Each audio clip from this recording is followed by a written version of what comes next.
மக்களவை மற்றும் 18 சட்டப்பேரவை தொகுதிகளுக்கான இடைத்தேர்தல் நடைபெறவுள்ள நிலையில் தேர்தல் முடிவுகள் குறித்து லயோலா கல்லூரி முன்னாள் மாணவர்கள் நடத்திய கருத்து கணிப்பு முடிவுகள் தற்போது வெளியிட்டு வருகிறார்கள். அதன் நேரலை காட்சிகள்.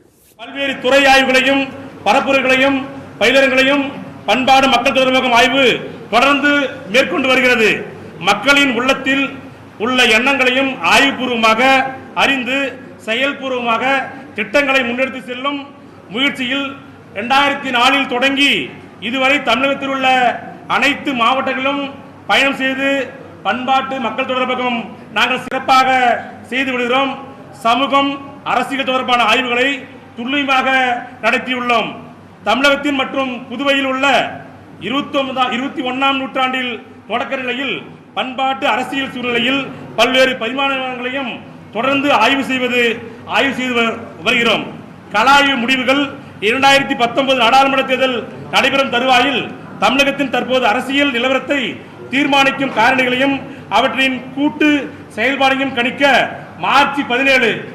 இந்த மாதம் மார்ச் 17 முதல் ஏப்ரல் 3ஆம் தேதி வரை தொடர்ந்து 16 நாட்களாக 40 தொகுதிகளிலும் கலாய்வுகள் மேற்கொண்டு வருகிறோம். முன்னாள் லயோலா கல்லூரி மாணவர்கள் மற்றும் பண்பாடு மக்கள் தொடர்பகம் ஒருங்கிணைப்பாளர் அன்புக்கிணைய நண்பர் திருநாகரசு அவர்கள் நேரடிய வழிகாட்டுதலுடன் இதை நாங்கள் செய்து வருகிறோம். இந்த கலாய்வில் தமிழகம் முழுக்க 21,464 பேர் இதில் நாங்கள் பார்த்துருக்கோம். ஒவ்வொரு நாடாளுமன்ற தேர்தலிலும் நாடாளுமன்ற தொகுதிக்கு சென்று, அதாவது சில தொகுதியில் 6 சட்டமன்றம் இருக்கும், 5 சட்டமன்றம் இருக்கும். தொடர்ந்து ஒரு நாடாளுமன்றத்தில் 400லிருந்து 50 நடுநிலையாளர்களை சந்திக்கிறோம். எப்படின்னா, இது கல்லூரி மாணவர்கள், இளம் வயது புது வாக்காளர்கள், இவர்களை சந்தித்து தான் இந்த கலாய்வு நடத்தப்பட்டது. இந்த ஆய்வினுடைய முக்கிய பண்பாடு யாருன்னு கேட்டால் ராஜசேகர், நான், அண்ணன் முருகன் இருக்காரு, அஞ்சனவன் இருக்காரு, அன்புக்கு தம்பி திருநாகரசு, உதகை கிங் பிரகாஷ், முனைவர் தனராஜனுடைய அவரும் நேரடியில் பங்கு பெற்றிருக்காரு. அப்புறமா நண்பர் பூபதி, ரெனால்டு ஆய்வாளர்கள் உதவியுடன் 25க்கு மேற்பட்ட மாணவர்கள், இளைஞர்கள், பெண்கள் என அனைவரும் இந்த கலாய்வில் ஈடுபட்டு தமிழகம் முழுக்க மற்ற கல்லூரி மாணவர்கள் இதில் லயோலா கல்லூரி முன்னாள் மாணவர்களை விட தன்னார்வத்தோட ஏன்னா இருக்கிற சூழ்நிலை வேற மாதிரி இருக்கிறதுனால இருக்கிற எல்லா சில கல்லூரிய மாணவர்கள் தன்னார்வத்தோட ரெண்டு நிமிஷம் பங்கேற்பாளருடைய பின்னணி கலாய்வு நடத்தப்பட்ட இடங்கள் 54.8 நகரம் சார்ந்தவை. பங்கேற்பாளர்கள் ஆண்களே மிக அதிகம் 64.4, வயது ரீதியாக பெரும்பாலானோர் 41.3, 31 முதல் 45 வயதான வயது உள்ளவர்கள் 21 முதல் 30 வரையில் 25.6%, 46 60 வயசு 23.5%, பிற 61 வயசுக்கு மேல நம்ம பண்ணோம். மத ரீதியான பெருமானார் 81.7, இந்து மதத்தினர், கிறிஸ்துவ மதத்தினர் என்று கிறிஸ்துவ மதத்தினர் 6.2%, இஸ்லாமியர்கள் 6.4%. இந்த கல்வியை பொறுத்த மட்டில் பெருமானார் 49.7 பேர் படித்தவர்கிட்ட நான் கேட்டிருக்கேன். இந்த கலாய்வு 6 முதல் 12 வரை படித்துள்ள 18.4 வரை இது உயர்கல்வி கட்டுவர்கிட்ட தான் இது கேட்டிருக்காங்க. அதை எம்எஸ்சி பிஜி கோர்ஸ், எம்பிஏ, இது அதாவது ப்ரொஃபஸர் கோர்ஸ் படிக்கிற பசங்க கிட்ட. தொழில் ரீதியாக கூலி வேலை செய்யறவங்ககிட்ட பார்த்தீங்கன்னா 28.3, சுய தொழில் செய்யறவங்ககிட்ட 28.1, ஏறத்தாழ சம அளவில் பார்த்தீங்கன்னா தனியார் நிறுவனத்தில் 18.5, விவசாயிகள் 9.6. இது தொடர்ந்து நாங்கள் செய்து வருகிறோம். இப்போ அந்த கலாய்வினுடைய முடிவுகளை அன்புக்கிணைய சகோதரர் திருநாகரசு அவர்கள் வெளியிடுவார். அன்பிற்கிணைய ஊடகவியல் நண்பர்கள் அனைவருக்கும் கிட்டத்தட்ட 21 ஆய்வுகளை நாங்கள் மேற்கொண்டு இதுவரை பதிவுகளை நாங்கள் வெளியிட்டிருக்கிறோம். நடுநிலையான நம்பகமான எங்களுடைய நட்பு வட்டாரத்தின் மூலமாக செய்கிற உதவியின் அடிப்படையில் தொடர்ந்து முயற்சிகளை மேற்கொண்டு ஒவ்வொரு தேர்தல் வருகின்ற போதும் நாங்கள் கலாய்வை எங்களுடைய ஆரோப்பூர்வமான எண்ணத்திற்காக, மக்களுடைய எண்ணத்திற்காக, மக்களுடைய மனதை ஆய்வதற்காக பண்பாடு மக்கள் தொடர்பகம் என்ற அமைப்பு 2004ஆம் ஆண்டு சென்னை லயோலா கல்லூரியில் 01 HD 44 ஆகிய நான் வரலாற்றுத்துறை மாணவராக படிக்கின்ற போது ஃபாதர் ராஜநாயகத்திடம் இருந்தபோது அவரிடமிருந்து வெளியில் வந்து அண்டையிலிருந்து 2004 வந்து அப்ப பாராளுமன்ற தேர்தலில் 38 தொகுதி வெற்றி பெறும் சொல்லி அப்ப 40 தொகுதி வந்து அப்பே கணிக்கப்பட்டு பத்திரிகை வரப்பட்ட செய்தி.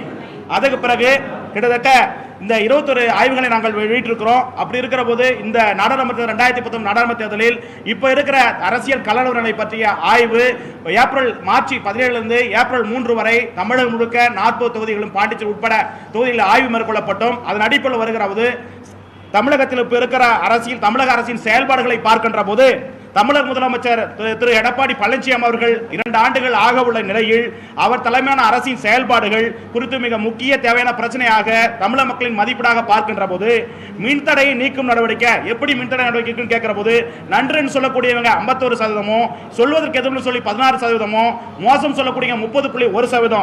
ஒழுங்கான ரேஷன் உடையவங்க கிடைக்குதா, உங்க அரசாங்கத்தினுடைய அரிசி வந்து ஒழுங்கா கிடைக்குதா ரேஷன் கேட்கிற போது நன்றுன்னு சொல்லக்கூடிய 39.9, 25.7 சொல்றதுக்கு ஒண்ணும் இல்ல, மோசம் 33.6.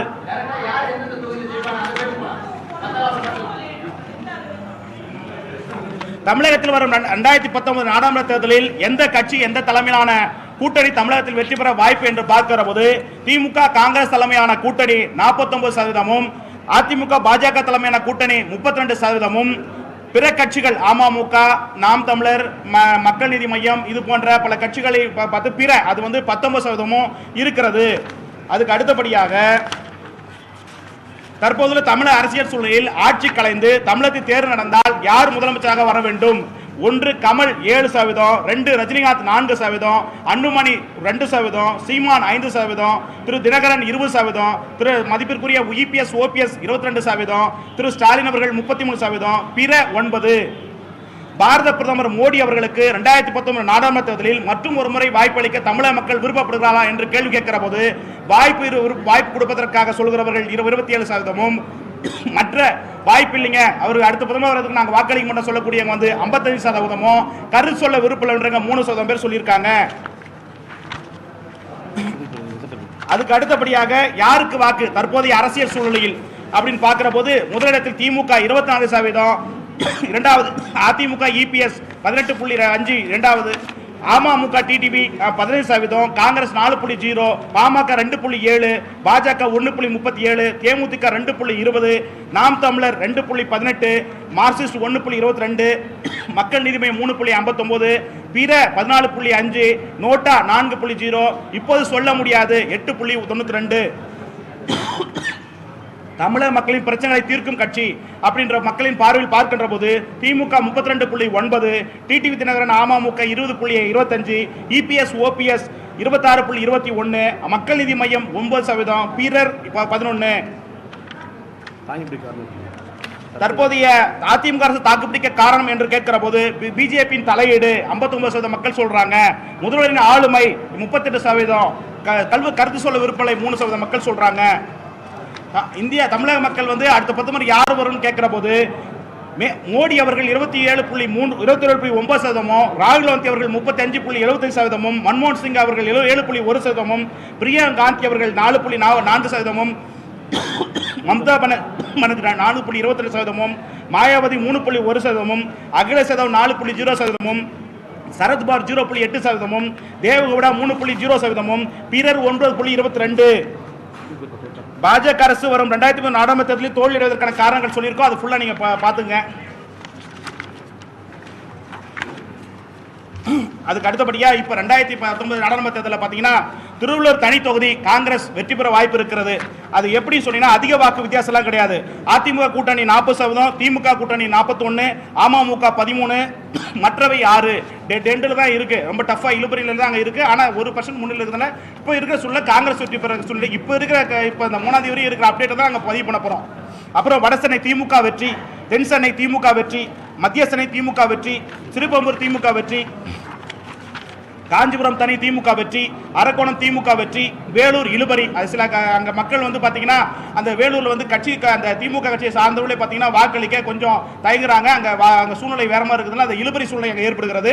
கிருஷ்ணகிரி இழுபறி, தருமபுரி இழுபறி, திருவண்ணாமலை திமுக வெற்றி, ஆரணி காங்கிரஸ் வெற்றி, விழுப்புரம் இழுபறி, கள்ளக்குறிச்சி திமுக வெற்றி, சேலம் திமுக வெற்றி, நாமக்கல் கொங்குநாடு மக்கள் தேசிய கட்சி வெற்றி, ஈரோடு மதிமுக வெற்றி, திருப்பூர் இழுபறி, நீலகிரி தனி திமுக வெற்றி, கோயம்புத்தூர் பிஜேபி வெற்றி, பொள்ளாச்சி திமுக வெற்றி, திண்டுக்கல் திமுக வெற்றி, கரூர் காங்கிரஸ் வெற்றி, திருச்சி அமமுக வெற்றி, பெரம்பலூர் ஈஜாக வெற்றி, கடலூர் திமுக வெற்றி, சிதம்பரம் தனி விடுதலை சிறுத்தைகள் வெற்றி, மயிலாடுதுறை அதிமுக வெற்றி, நாகப்பட்டினம் தனி இழுபறியில் இருக்கிறது, தஞ்சாவூர் திமுக வெற்றி, சிவகங்கை காங்கிரஸ் வெற்றி, மதுரை மார்க்சிஸ்ட் கட்சி வெற்றி, தேனி அமமுக வெற்றி, விருதுநகர் காங்கிரஸ் வெற்றி,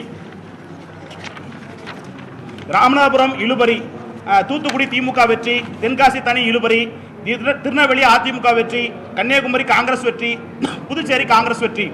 எந்த கூட்டணி எத்தனை இடங்களை பிடிக்கும்? வரும் 2019 நாடாளுமன்ற தேர்தலில் தமிழகம் புதுவையில் உள்ள 40 பாராளுமன்ற தொகுதிகளில் திமுக தலைமையிலான கூட்டணி 27 முதல் 33 வெற்றி பெற வாய்ப்பு இருக்கிறது. அதிமுக தலைமையிலான கூட்டணி 3 முதல் 5 தொகுதிகளில் வெற்றி பெற வாய்ப்பு இருக்கிறது. அமமுக தலைமையிலான கூட்டணி 1-2 தொகுதிகள் வெற்றி பெற வாய்ப்பு இருக்கிறது. சட்டமன்ற இடைத்தேர்தலில் வெற்றி பெற வாய்ப்பு யார் என்று பார்க்கிற போது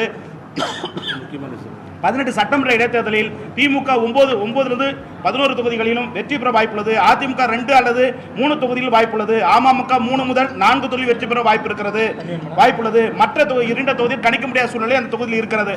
மற்ற தொகுதியில் ஒவ்வொரு தொகுதியுடைய அந்த பர்சன்டேஜ் என்னென்னு சொல்லிட்டு அது எல்லாமே 40 தொகுதியும் அப்டேட் பண்ணி சொல்லியிருக்கோம். அதை ஃபுல்லாக நீங்கள் பார்த்துக்குங்க.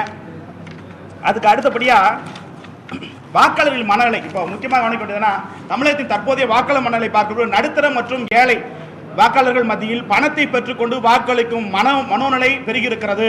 இது முக்கியமான விஷயம். இப்போ இருக்கிற பாராளுமன்றத்திலும் இடைத்தேர்தலையும் மக்களுடைய மனநிலை வாக்காளர் மனநிலை என்ன பார்க்கிற போது கிட்டத்தட்ட இது 7-10% உள்ளது. இது வெற்றி தோல்வி நிர்ணயிக்கக்கூடியதாக உள்ளது. இப்போ நடுத்தர லோ கிளாஸ் பீப்புள்ஸ் வந்து பணத்தை எதிர்பார்க்குறாங்க. வாக்கு பணம் கொடுக்கக்கூடிய அந்த வாக்கு ஓட்டு போடக்கூடிய நிலை உருவாயிருக்கு. இருவரும் தலைவர்களின் மறைவிற்கு பிறகு நடைபெறும் முதல் தேர்தல் என்பதால் தலைமைக்கு வாக்களிப்பு என்ற மனநிலை மாறி இருக்கிறது. முன்ன ஜெயலலிதா அவர்கள் கருணாநிதி அவர்கள் இருந்த மனநிலை அந்த கட்சி அதிமுக திமுக தோன்றது மத்தியில் இப்போ மனநிலை அப்ப இருந்த மாதிரி இப்போ இல்லை. சற்று மாறிக்கூடிய மனநிலை தோன்ற மத்தியில் உருவாகி இருக்கு. அதுதான் இப்படி சொல்லுது. இந்த தேர்தல் புதிய தலைவர்களை உருவாக்கும் முக்கிய தேர்தலாக உள்ளது. இது மாவட்ட மாநில அளவில் பிரதிபலிக்கிறது. 2019 ஆண்டு இரு அணிகளும் மெகா கூட்டணி அமைத்திருந்தாலும் மக்கள் தன்னிச்சையாக வாக்களிக்கிற மனநிலை உருவாகியுள்ளது. அதனால் மிகப்பெரிய வாக்கு வித்தியாசத்தில் வெற்றி பெற முடியாது. 2019 பாராளுமன்ற தேர்தலில் தேர்தல் அறிக்கைகள் தாக்கம் இதுவரை மக்களிடம் சென்றடையவில்லை. தேர்தல் அறிக்கைகள் மீதான நம்பகத்தன்மை மக்களிடம் குறைவாக இருக்குது. முன்ன மாதிரிலாம் தேர்தல் அறிக்கை நம்பகம் வந்து இப்போ இல்லை, மக்கள் மத்தியில் நம்பப்படலை, குறைவாக இருக்குது. பட்டி தொட்டிகளில் தேர்தல் அறிக்கையின் சாராம்சங்கள் சென்றடையவில்லை. கிராமப்புறங்கள்லாம் வந்து என்ன தேர்தல் அறிக்கை முழுமையாக போய் சேரலை. இந்த எலெக்ஷன் 2019 அதிமுக ஆகட்டும் திமுக ஆகட்டும் ஏனைய மாற்றுக் கட்சிகளுடைய அந்த தேர்தல் அறிக்கையினுடைய நோக்கங்கள் வந்து கிராமப்புறங்களில் சென்றடையப்படலை. அதுக்கு அடுத்தபடியாக சென்ற காங்கிரஸ் கட்சியின் வருடத்திற்கு 72,000 ரூபாய் திட்டம் விவசாய மக்களிடம் மிக நம்பகத்தன்மை வாய்ந்ததாக உள்ளது. இது பிஜேபியின் வருடத்திற்கு 6,000 என்ற திட்டம் வாக்காளர் மத்தியில் வரவேற்பு குறைந்துள்ளது. அதே போல மாநில கட்சியின் திமுக அதிமுக தேர்தல் அறிக்கையில் குறிப்பிட்டுள்ள விவசாய கடன் தள்ளுபடி, மாணவர் கல்வி கடன் தள்ளுபடி திமுக நம்பகத்தன்மை உள்ளது. அதே சமயத்தில் அதிமுக பொங்கல் பரிசு 1000 ரூபாய் திட்டம் வரவேற்பை பெற்றுள்ளது.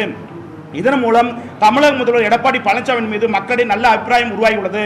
மறைந்த முதல்வர் கருணாநிதி ஜெயலலிதா மறைவிற்கு பிறகு அவர்களை தலைவராக ஏற்றுக்கொண்ட சிறிய எண்ணிக்கை கொண்ட சாதியிடம் அதிமுக மீது ஒரு அதிருப்தி நிலவுகிறது, மனப்பான்மை நிலவுகிறது. இவர்கள் ஸ்டாலின் தலைமையை ஏற்றுக்கொள்கிறார்கள். அவ்வளவுதான். ரொம்ப நன்றிங்க.